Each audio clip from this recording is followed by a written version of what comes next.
നീ നിന്റെ തുണിയെല്ലാം സ്വന്തമായി അലക്കി അല്ലേ? എല്ലാം തകർന്നുള്ള നിന്റെ ഈ നിപ്പ് കണ്ടപ്പോഴേ എനിക്കത് തോന്നി. 2 വർഷത്തിലൊരിക്കലെങ്കിലും വേണ്ട. ഇതൊന്നും കൊണ്ടാണ് ഞാൻ എന്റെ അണ്ടർവെയർ പിടിവെപ്പിച്ചത്. ഞാൻ അറിയാതെ ആരും അത് ഇടരുത്, ഉടുക്കരുത്, എടുത്ത് അലക്കരുത്. നിനക്ക് ഞാൻ എങ്ങനെയാണ് അലക്കുന്നത് അറിയണമല്ലേ? ആ രഹസ്യം ഞാൻ നിനക്ക് മാത്രം പറഞ്ഞു തരാം. ഗോപി, ആ പിടിയുള്ള അണ്ടർവെയർ എടുക്കൂ. നീ 2 വർഷം മുമ്പ് പോയ അതേ സ്ഥലത്ത് പോയി വൃത്തിയായി തിരിച്ചു വരൂ. ചെല്ലു. കിളവൻ പണി കൊടുത്തു. അമ്മേ അമ്മേ. ആരാണ് രാത്രി ഉളിയെടുത്ത് തലയെറിയുന്നത്?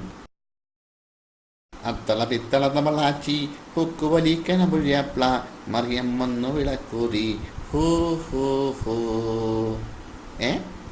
അതാരാ പഞ്ചായത്ത് കണ്ടതിന് ചുറ്റും തടം എടുത്ത് വെച്ചേക്കുന്നത്? എന്നാ പിന്നെ ചെന്ന് നോക്കാം. അത്തള പിത്തള തവളാച്ചി കൊക്കു വലിക്കന പുഴയപ്ല മറിയം വന്നു വിളക്കൂതി. ഹോ ഹോ ഹോ. ദൈവമേ, കഴിഞ്ഞ വർഷം ഒരു അലക്കാത്ത അണ്ടർവെയർ വിത്ത് പിടി വന്നു വീണ സ്ഥലമല്ലേ അത്? പിള്ളേരെ പോലും കാണിക്കാൻ പറ്റിയില്ല. ഹോ, ഇത് ഞാൻ ഇന്ന് പൊളിച്ചെടുക്കും. ഹോ, ഇതിനി ഒന്നും ചെയ്യാൻ പറ്റത്തില്ല. ദേ ഇരിക്കുന്ന ഒരു പിടി, അല്ലെങ്കിൽ ഇട്ടോണ്ട് പോകായിരുന്നു. വാ വലിച്ചിളക്ക്, വാ വലിച്ചിളക്കണേ.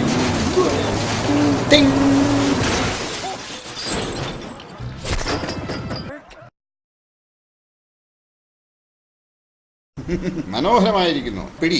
അത് ഞാൻ തന്നെ വലിച്ചു വരും. ഇത് ഞാൻ തന്നെ കൊണ്ടുപോവുകയും ചെയ്യും.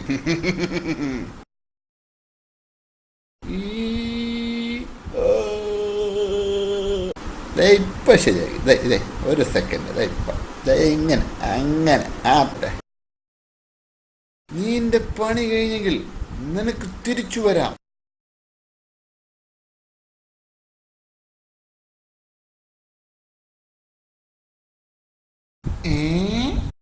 എന്റെ പൊന്നപ്പ അങ്ങനെ തലക്ക് കിട്ടി. ഇതിന്റെ പിടി വളഞ്ഞു പോയി. ഇത് ഞാൻ ഇനി എങ്ങനെ ഊരും? അമ്മച്ചി.